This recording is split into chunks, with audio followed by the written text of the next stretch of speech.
یہ اس وقت کی بات ہے جب نبی کریم صلی اللہ علیہ وسلم نے حضرت خدیجہ رضی اللہ تعالی عنہا سے شادی بھی نہ کی تھی، تو حضرت ابو طالب رضی اللہ تعالی عنہ نے حضرت ام ہانی کی شادی حبیرہ بن ابی وہب سے کرتی تھی۔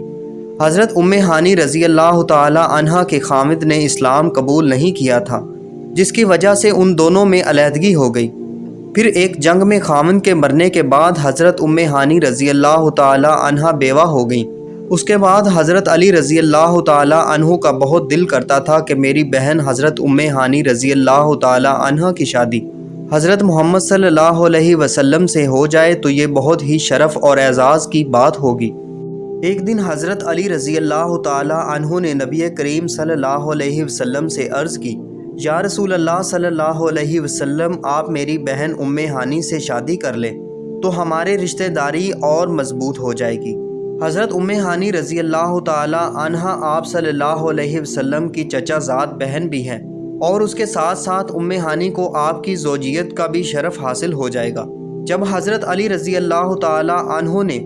یہ بات نبی کریم صلی اللہ علیہ وسلم سے کی تو نبی کریم صلی اللہ علیہ وسلم نے اس بات کو بہت پسند فرمایا اور حضرت ام ہانی رضی اللہ تعالی عنہا کو نکاح کے لیے پیغام بھجوایا۔